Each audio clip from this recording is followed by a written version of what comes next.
Salut, vous savez combien de satellites tournent autour de la Terre? 10 000. C'est 10 fois plus qu'il y a 10 ans. Ça fait beaucoup de 10. Aujourd'hui, ces satellites ne se contentent plus de garnir Google Maps ou de nous donner la météo. Non, ils ont aussi des capacités militaires. Ce sont les yeux du monde et ils sont devenus indispensables en temps de guerre. Tout ça dans un contexte où de plus en plus d'acteurs s'intéressent à l'espace et bataillent pour y accéder. Alors, je vous pose la question, l'espace ne serait-il pas le prochain champ de bataille ?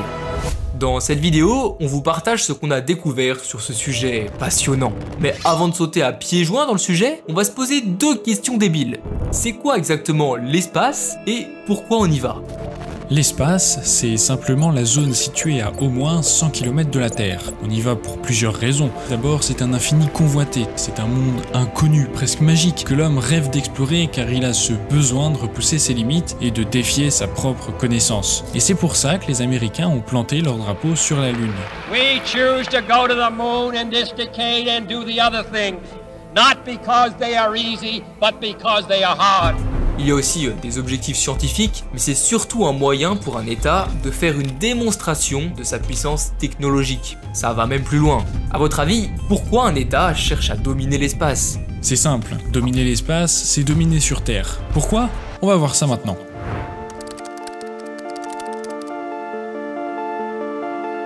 Contrairement à ce que l'on peut penser, mettre des armes dans l'espace, c'est pas une idée nouvelle. Ça a bien évidemment traversé les esprits des dirigeants soviétiques et américains du temps de la guerre froide. Dès 1962, les Américains font exploser une bombe nucléaire dans l'espace. C'est l'essai Starfish Prime. Mais dans cet environnement, leur nouveau joujou ne marche pas si bien. Tous les appareils électroniques situés aux alentours, y compris les satellites, deviennent totalement inutilisables. Et ça a même touché une petite zone terrestre. Lui, c'est Bertrand. Il est tout fier de sa télé flambant neuve. Mais imaginez le seum qu'il doit avoir quand sa télé tombe en panne à cause d'une maudite explosion. C'est vrai que ce serait vraiment pas de chance. Mais en tout cas, Bertrand, il se ferait pas griller une deuxième télé, car de leur côté, les soviétiques ont fait le même constat. L'arme nucléaire, c'est vraiment pas pratique dans l'espace. D'ailleurs, c'était légal de mettre une bombe nucléaire dans l'espace ? En fait, il n'y avait pas vraiment de règles à ce moment-là. C'est à la suite de Starfish Prime qu'est signé le traité le plus important encore aujourd'hui, j'ai nommé le traité de l'espace. Il interdit notamment de mettre des armes nucléaires ou de destruction massive dans l'espace.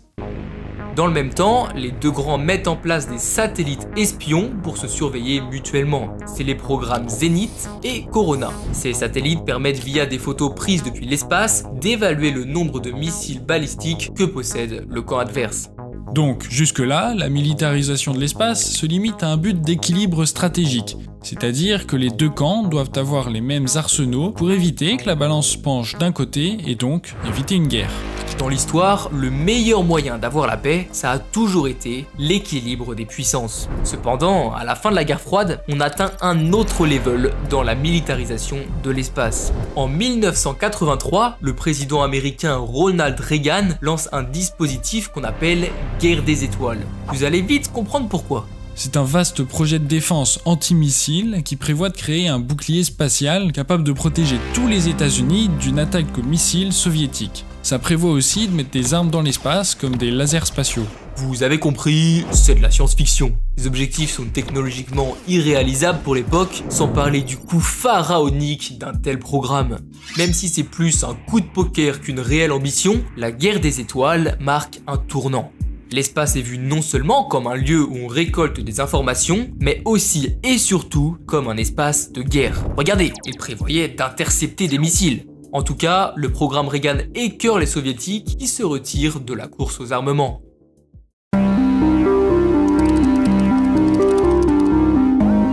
On vous l'a dit tout à l'heure, dominer dans et depuis l'espace, c'est dominer sur Terre. Et la première fois qu'on le réalise, c'est au sortir de la guerre froide pendant la première guerre du Golfe. En gros, l'Irak de Saddam Hussein envahit le Koweït et fait face à une coalition internationale.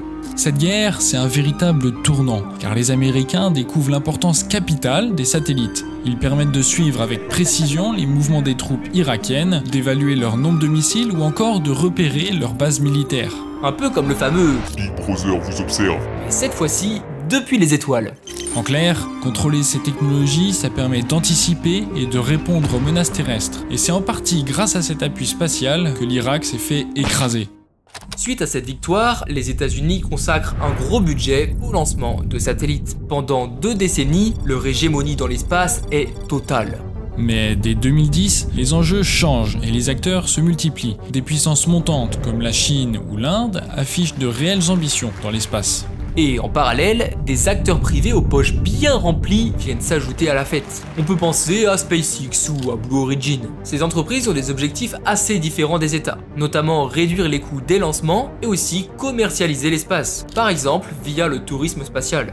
Avec tout ce petit monde, la militarisation de l'espace s'est véritablement accélérée. Plusieurs pays comme la Chine, l'Inde ou encore les États-Unis ont réalisé des tests de tir anti-satellite. En gros, ils ont tiré des missiles depuis le sol sur un de leurs anciens satellites. Mais en vrai, c'est essentiellement une démonstration de force, car les cyberattaques sont bien plus discrètes et efficaces. Par exemple, un satellite franco-italien a été douteusement approché par un engin russe en 2017. Pour preuve, la Russie a choisi un moment stratégique pour son premier test. En 2021, tout juste 4 mois avant l'invasion en Ukraine. Ce tir, c'était un avertissement lancé aux Occidentaux pour ce que Poutine a appelé l'opération spéciale. Dans cette guerre, les satellites sont décisifs. Je pense que dans notre feed, on a tous vu passer ce genre d'article. Fin de l'été 2023, lors de la fameuse contre-offensive ukrainienne, Elon Musk coupe le réseau de satellites Starlink pour les Ukrainiens. Ce réseau, il leur fournissait une connexion internet et surtout des renseignements militaires quelque peu importants. En refusant de prêter ses satellites, il a aussi bloqué une attaque ukrainienne contre la flotte russe à Sébastopol. Vous voyez, l'espace c'est le poste de commandement de la guerre, et la maîtrise des infrastructures spatiales peut vite devenir un levier de pression dans les conflits modernes.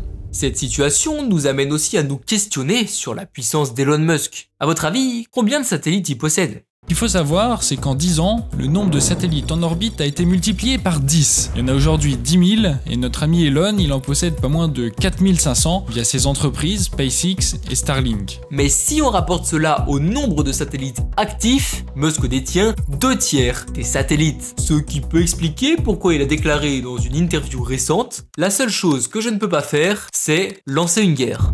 Avant de passer au dernier chapitre, n'oublie surtout pas de t'abonner. Vous êtes d'accord? Pour l'instant, on fait la guerre par l'espace, notamment grâce à des renseignements fournis par les satellites. Mais on n'est pas encore dans Star Wars. On ne fait pas encore la guerre dans l'espace. C'est un scénario qui est envisagé par pas mal de pays. Aux États-Unis, un rapport de la National Space Policy of the United States of America indique explicitement préparer une option agressive en cas d'extrême nécessité. En France, le ministère des Armées reconnaît mettre au point des moyens exclusivement défensifs. Les États-Unis, la France et d'autres pays ont récemment créé des unités spéciales comme la US Space Force américaine. Le rôle est tout simple, protéger l'intérêt de leur pays dans l'espace. Et en attendant, elle dit quoi la loi ? Eh bien, pas grand chose. On en a parlé rapidement, le texte le plus important, c'est le traité de l'espace. Mais il date de 1967, donc il serait temps de faire une mage, parce qu'avec l'évolution technologique, ce texte a plein de failles. D'abord, on l'a vu, il est formellement interdit de placer dans l'espace toute arme nucléaire ou de destruction massive. Mais bon, vous sentez l'embrouille. Le traité n'exclut pas formellement de placer des armes anti-satellites en orbite. Comme les textes manquent de précision, il est difficile de qualifier ce qui constitue une attaque dans l'espace. On ne sait même pas comment définir une agression à laquelle il est légitime de répondre. Donc en gros, si les Russes attaquent la France, quelle doit être la nature de cette attaque pour que nous, on ait le droit de riposter ? Bon, je vous rassure, c'est pas non plus le Far West, car il y a un minimum d'encadrement juridique, mais aussi des grosses zones de flou. Il faut donc construire un cadre juridique. Et là, il y a deux écoles.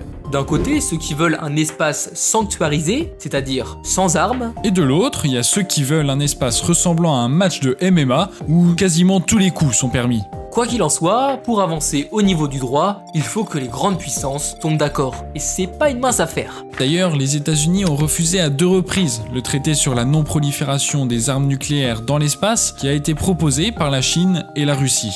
En attendant, aucune décision n'est prise, donc il faut prier pour que les dirigeants gardent la tête froide. Bon, en vrai, ils sont pas cons. Il y a quand même très peu de chances qu'on ait une guerre directement dans l'espace. Voilà, c'est tout pour aujourd'hui. Nos sources sont en description si vous voulez les consulter et n'hésitez pas à débattre de manière constructive dans les commentaires. c'est ciao!